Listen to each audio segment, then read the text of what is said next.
Yo, what's going on, guys, man? It's your boy Dignified TW, and we're back with another video. Now, guys, today we're going to be taking a look at some of these 7-3 archetypes. A couple of days ago, I made my post-scoring build, and I showed you guys. For some reason, some of you guys liked it, but some of you guys definitely let me know that this build was going to be trash. Now, I definitely want to find the best post-scoring archetype that I can. So today, we're going to be looking through some of these 7-3s. Hopefully, we can pick out something together, guys. If you're new to the channel, make sure you leave a like, subscribe, because we're going to be uploading daily 2K20 content. But let's go ahead and hop right into the post-score build. All right, guys, to start off, I really do believe the best one that you can pick for any of these builds, especially the way that I would like to play, is going to be the shooting and finishing. If you guys didn't know, and I'll mention it, and I'll show you a link to the other video that I made, you can see on this pie chart right here, the biggest slices are going to be the shooting and finishing, and the smaller ones, playmaking and defense, are going to be the badges that you're not going to be able to get a lot of, and you're not going to be able to max out the most. And that makes sense. You know, as a 7-3 archetype, you should be good with just minimal defense because you're already 7-3. So what I would like to do, and what I would recommend, is to go with this one. Now, Ronnie did say there might be customizable pie charts. I wouldn't count on it, but to be sure, I think this is going to be the best one, and we're going to go ahead and choose that one today.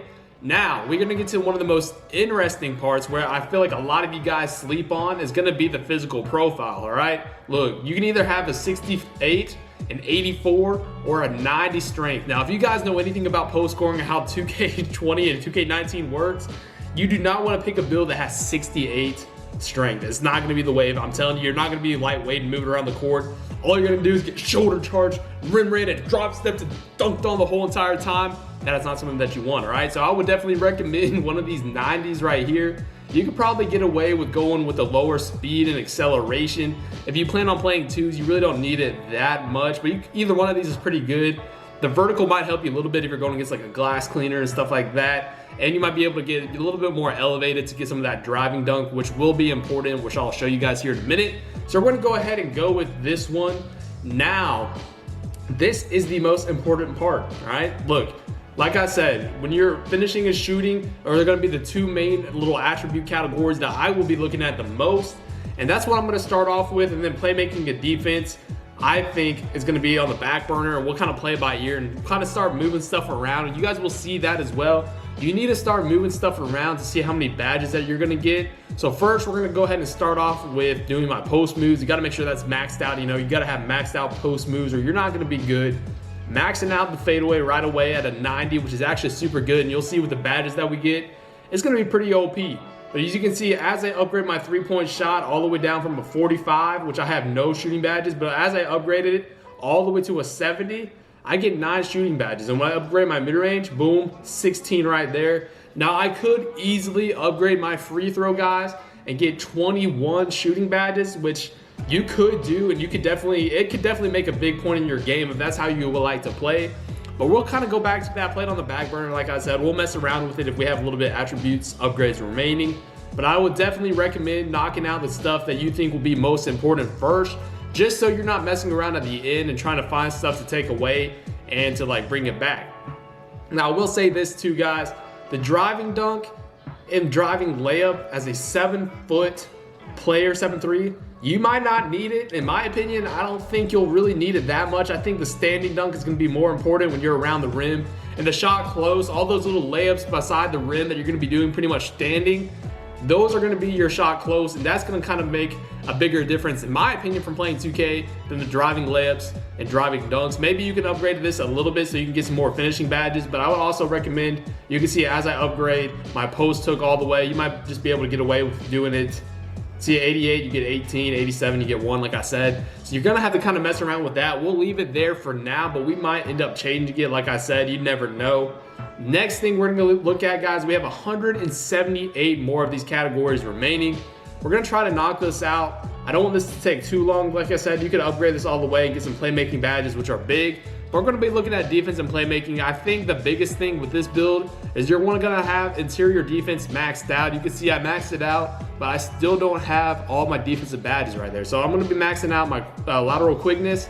Still don't have it. But as you guys will see, I'm going to start upgrading my block all the way. Not going to have it again. But as I do this, upgrade my rebounding, which a lot of you guys told me I have to upgrade my rebounding or I'm going to be trash. You'll see now I'm going to start getting a little bit more of these badges. Look, I can max this out all the way I'm still only getting 1 defensive rebounding badge, bro. So like I said, you might want to do it, you might not want to. It just depends. Like I think a 29 steal, 28 steal really isn't that big of a difference. Like you might not need it in my opinion. The perimeter defense, I'll probably just leave alone. Now we'll start looking a little bit more, maybe at the ball control, so we can get a little bit more playmaking badges.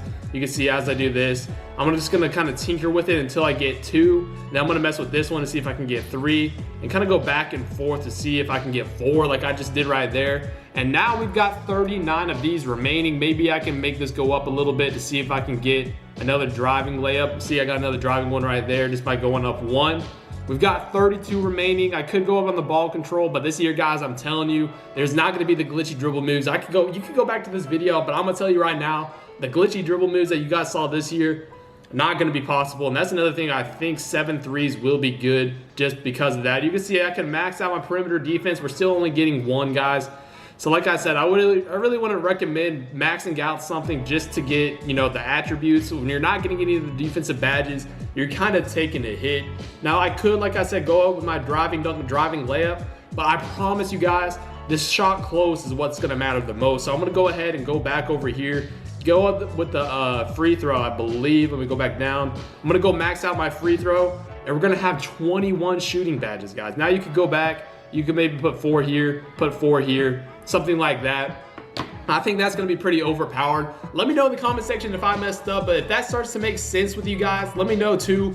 Like I said, the shot close is going to be huge for these 7-3 archetypes. Maybe if you go with that power forward, you can try to mess around with the driving dunk, but you're not going to be getting any driving dunk crazy packages regardless of your driving dunk right here, since it's already pretty low.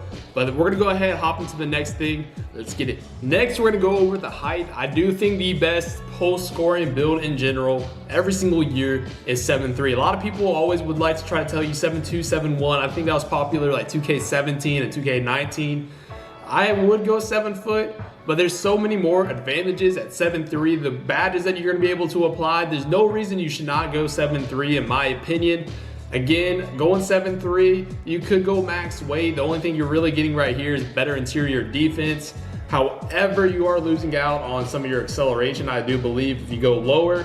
But you want to make sure you get that 95 strength. If you don't really care about your interior defense that much, you still want to make sure that you have the 95 strength, because when you go down below 258, you start going down strength levels, and every single year strength is one of the most important things you can have on a post score. So I'm going to go ahead, I would say go up maybe to where you're at least getting a +2. I think that's pretty fair to say, because you're getting a +2 at 263.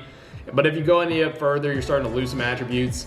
So we're going to go ahead and maybe do 268. The speed's not going to be that good, but once you are just playing on the 2s, you don't need that much speed because you're not going to be guarding play sharps and all that kind of stuff that often. You could go max weight, just depends again how you would like to play. 268, again, the best thing you can do with Wingspan, man, it's got to be max, because when you get +5, you're going to be getting shooting badges and you're going to be getting the little attribute badges. Best thing you can do is definitely go max on your wingspan. I know your mid-range and your 3-point go down a little bit and your post moves, but it's going to be worth it when you're playing defense, guys. And 83 post moves really is not that bad. I don't know exactly what that does this year. I don't know if it just makes some of your post animations quicker. Not too sure. But again, you're going to be getting +5 for your mid-range and your jump shot and your 3-ball. So you should be able to cash out pretty well. You could go 95, so you can get a 70 even. But max wingspan every single year on a post score, if you're trying to dominate in the post, it's going to be the way to go. So you can see the build that we've got right here. It's going to say we're playing like Patrick Ewing, Marcus Gasol, Nikola Vucevic. So it's a pretty good build. It's definitely a build that can shoot the ball if you add the badges to it, which we will do right here. It's definitely going to be a build that hopefully you guys do enjoy it. A lot of requests for the 7-3 archetype. I think it's going to be deadly if it's going to be used correctly. Now, again, we're going to go ahead and just max it out at 99 overall. Like I said before in other videos, you're going to be able to choose what you want to upgrade first. So say you don't want to upgrade steal right away, or you don't want to upgrade maybe like your driving layup or something like that first. You're going to be able to choose whatever you want to do with the available attributes that you get. So you're going to start off at 85. I don't know how many points that would really be, but we could probably make a future video talking about what I think is the best stuff to upgrade at first. But we'll go ahead and just do 99 overall. You can see this is going to be our badges. We're going to go ahead and start off with this one defensive badge. I would say the thing that you need to choose right here would either be post move lockdown or you're going to want to have Intimidator. In my opinion, Intimidator is kind of like a defensive stopper, but a lot of these post move lockdowns, I don't know what this really does mean. Improves the defensive ability to defend post moves. I think that's going to be overrated, so we're going to go ahead and stick with Intimidator. Let me know if I made the right decision with that, but I think the one defensive badge is 7-3. You're not really doing yourself a disservice. Next, we're going to be going over this right here. Like I said, you're only getting 4 of these playmaking upgrades. I do think Postman Technician is something that you must upgrade all the way. And at this point, you're going to either pick Quick First Step if you want to get a better, triple threat size up animation, or you're going to want to have Unpluckable, because I have noticed when I've been playing a little bit that this badge does pop up a lot. But I think we're going to stick with Quick Step. You can go either one. I don't think you could really mess up with that. So we're going to go ahead and confirm. Now, second to last, we're going to go ahead and we're going to start off with the finishing badges. Now, I have played a few times on some post-score archetypes. Back down Punisher is definitely something that you're going to want to have maxed out. This badge primarily, like even when you're doing spins, not just shoulder charging, this badge popped up a lot from when I played. Drop Stepper, you could probably stick with it on gold. We'll probably go back to that later. Next, we're going to go ahead and get Contact Finisher on Hall of Fame. That's a deadly badge. We'll probably get Relentless on gold. Now it's kind of like we're going and looking at some of these other badges. Reduces the penalty for poorly released layups. This could be something that you would put on if your driving layup isn't that high. Maybe a silver on that. Maybe we can get silver deep hook. You could go gold. I don't know. We'll probably take it away just to look at some stuff right now. We're going to get gold drop stepper. Maybe go silver acrobat. And there's one more thing I think I'm forgetting that you might want to have on this player. Fancy footwork improves the ability to beat. Fancy footwork improves the abilities player. Fancy footwork improves a player's ability to beat defenders with an advanced layup or dunk gather. This is something I would probably put on a 6'11", 7-foot player if you're trying to do more of those fancy like Euro layups, which I don't really know yet if they're that good. So we'll probably go away from that. You could go +1 on the drop stepper, +1 on relentless, or even +1 on acrobat. I would suggest upgrading your acrobat just so you're making some more of those layups, and that's why I think contact finisher and relentless are pretty big to have as well.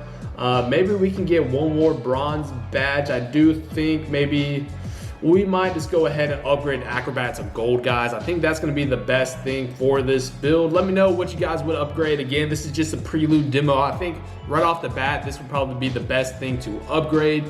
Now, lastly, we're going to go ahead and knock out these shooting badges, guys. Shooting is going to be super big for this build. I would say go ahead and knock it out with Catch and Shoot Hall of Fame. Go ahead and knock out Quick Draw Hall of Fame. Quick Draw is going to speed up your release. This year, you're not going to be able to change the speeds of your jump shots. You're going to be able to do jump shot creators. And if you're above 6'10", you're not going to be able to use certain bases. So you definitely want to have Quick Draw for something like this, just so you're going to be able to hit consistently. Definitely Deep Fades and Deadeye on Hall of Fame. So you got 4 Hall of Fame badges, and then you can kind of start to mess around just a little bit. I would probably go range extender. You could probably get it on silver or gold. If you want to start looking around for a little bit of better things to upgrade, maybe like I think Hot Zone Hunter is a pretty underrated badge now that I look at it. It boosts the shot percentages for attempts taken in a player's favorite spot, which is basically hot spots, and every single year, hot spots are pretty easy to get, so you could probably do that. And to be honest with you, you might be able to go gold range extender. I don't know if I would do that just because the attribute really isn't that high. I think silver with a 60, 73 ball is probably the best thing to do. You kind of start looking around, maybe a pick and popper, a tireless shooter, something like that. I wouldn't recommend green machine just because you're gonna be able to shoot greens regardless, man. It's all about timing. That's a badge that I was kind of confused about. I would probably do this one, reduces the penalties for contested shots and bonuses for open shots. Go ahead and get that bronze, guys. Let me know in the comment section if I made this right. I don't know. I think this is a pretty nasty build, especially at 7-3. And look at all these shooting badges, bro. Let me know in the comment section. Hopefully you guys did enjoy the video. If you're new to the channel, like I said, subscribe and like the video. But anyways, guys, I've been Dignified. I'm out. Peace.